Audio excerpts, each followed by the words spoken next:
Angels are representatives of creatures that glorify Allah unconsciously.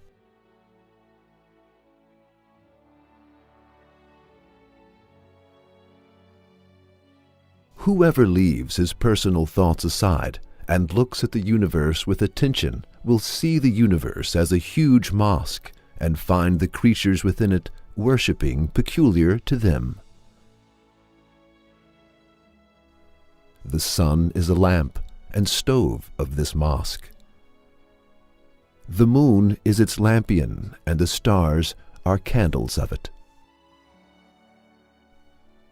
The sky is the roof of this mosque, and the earth is its floor.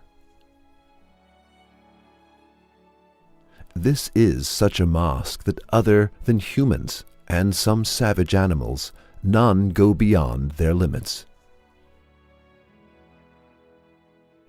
They fulfill their tasks with utmost obedience.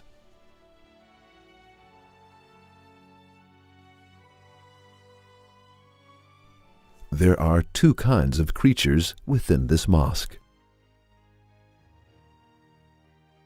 One of them is that who worships consciously, using its will like humans and jinn.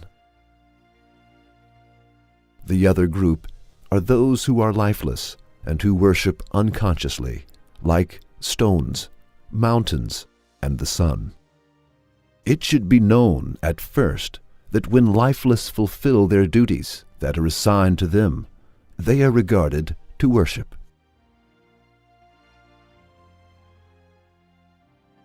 For example, the worship of chicken is laying eggs. The worship of sun is heating and giving light. The worship of a sheep is giving milk.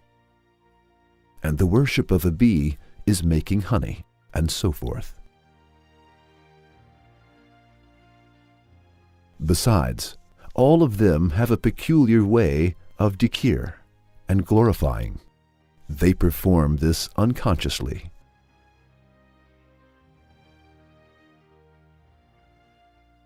A watch shows the time but is completely unaware of its function. Similarly, these creatures glorify Allah, but they do not perform this with their will and conscience. It is possible that Allah Almighty, who created them, assigned to them the task of glorification and made them work unconsciously. So, when someone looks at this realm carefully, he will see that both small and unimportant creatures, and comprehensive and big creatures, have a duty and a universal service.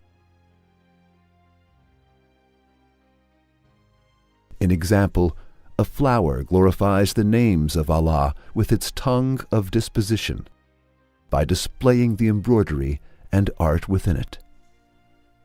The garden of earth is also like a kind of flower. It has a very orderly and comprehensive task of glorifying.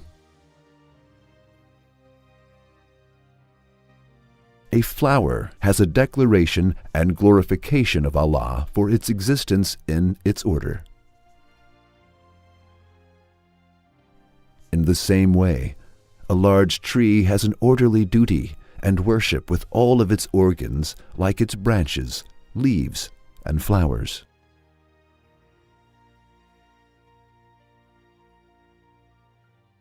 A tree glorifies with its leaves, fruits, and flowers.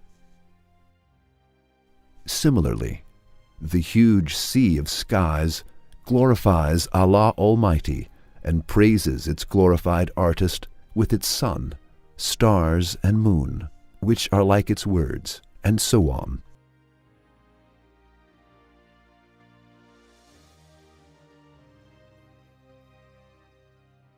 As we can comprehend the situation of the world of creation with a careful look, we can also realize this by looking at the following verses of the Quran.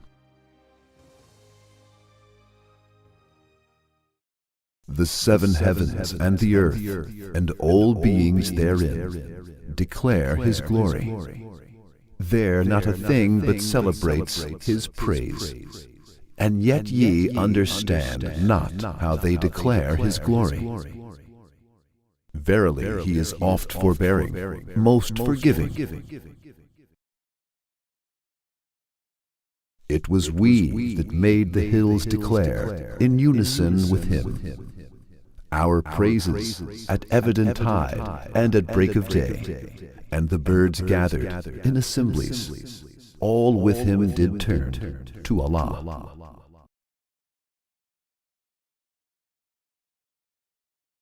Seest thou not that it is Allah, whose praises all beings in the heavens and on earth do celebrate, and the birds of the air, with wings outspread? Each one knows its own mode of prayer and praise, and Allah knows well all that they do. So, from birds to flowers, and from fish to the stars of the skies, and even lifeless things such as stones and rocks, all glorify Allah and praise Him. We can realize this by careful contemplation of the universe, or by paying attention to the Quran.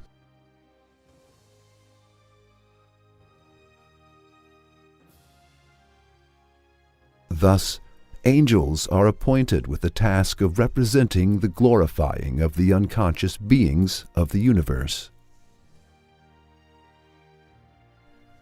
That is, every created being glorifies and remembers their Creator, Allah, with a peculiar language, and angels represent the unconscious worshipping of them in the inner world.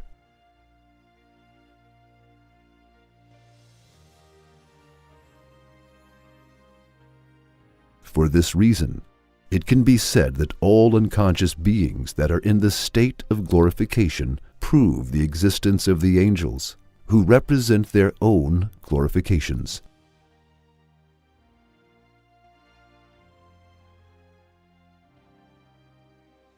Along with this explanation, the meaning of the following hadith is properly understood.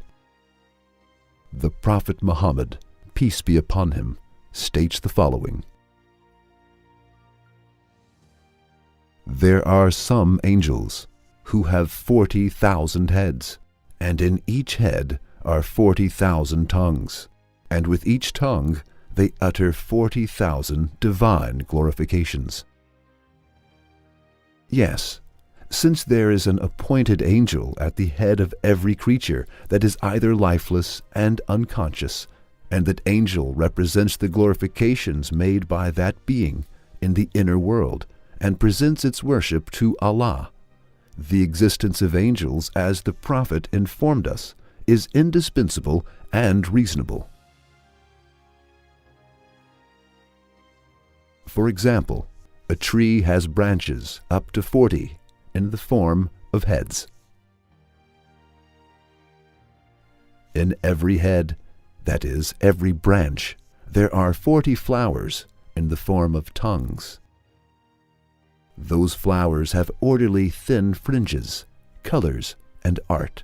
As with every aspect, they show the manifestations of the names of Allah, and read a name of Him and glorifies Allah with many different ways. That is, this tree is an unconscious being with 40 heads, 40 tongues in every head, and at least 40 glorifications within every tongue.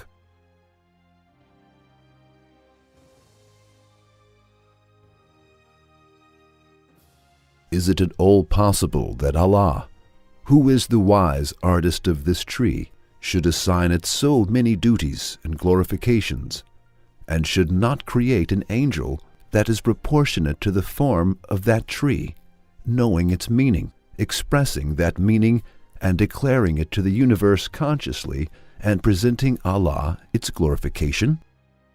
Since He will create, and has created, that angel needs to be in a form that will represent the glorification of that tree. That is, he should have 40 heads, like the tree, 40 tongues, like branches in each head, hundreds of glorifications like flowers in each tongue, so that it could perform the same glorification and present it to Allah.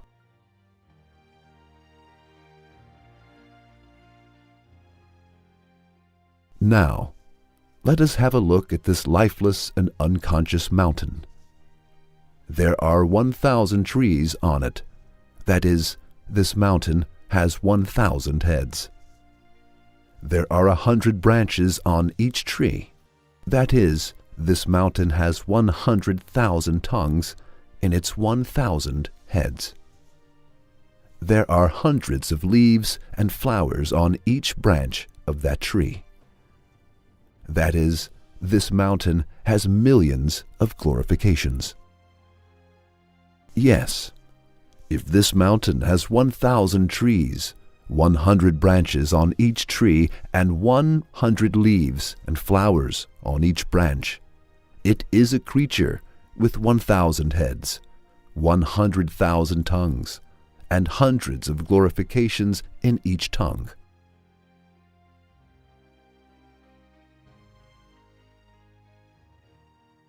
The angel that will represent the unconscious glorification of this being in the inner world should be like that. That is, it should have 1,000 heads, and each head should have 100,000 tongues. Each tongue should have hundreds of glorifications.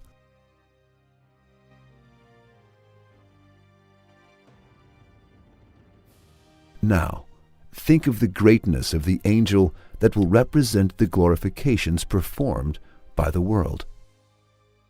How many heads, tongues, and glorifications should it have?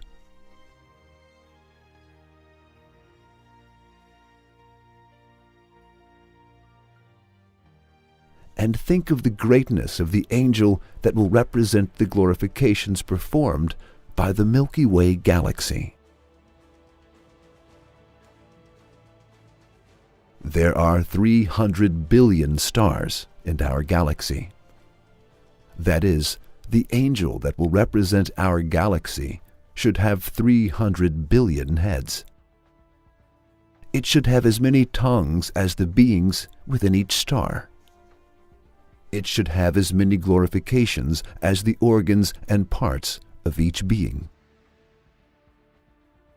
Can you imagine the greatness of this angel, whose greatness numbers cannot express? If our galaxy were an angel, it would be an angel with 300 billion heads and trillions of tongues in each head, and innumerable glorification in each tongue.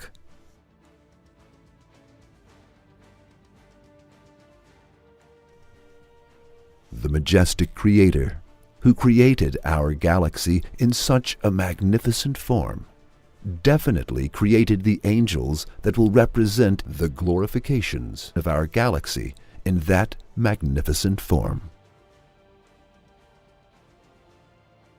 To sum up, the angels have been appointed to represent the glorification of these beings that have no consciousness. That is, every being mentions the name of Allah and remembers Him, who is their Creator, with a language peculiar to them. The angels represent their worship, which they perform without consciousness in the realm of soul and angels.